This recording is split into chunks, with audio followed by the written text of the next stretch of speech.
حروف اخفا 15 ہیں، اس کے علاوہ باقی حروف بچتے ہیں 14۔ آپ 14 میں سے 6 حروف حلقی ہو گئے، حمزہ، ہا، عین، حا، غین، خا، 6 حروف ہو گئے۔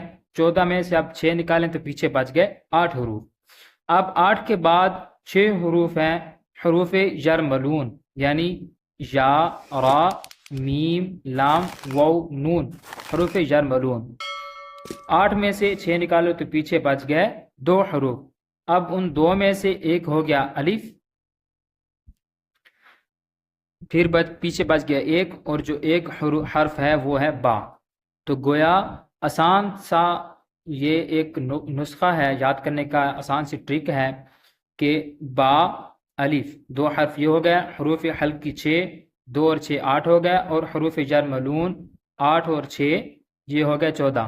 یہ 14 حروف ہم نے جب یاد کر لیے تو ہمیں پتہ چل گیا کہ ان 14 حروف کے علاوہ جو باقی حروف رہتے ہیں ان کو حروف اخفا کہتے ہیں۔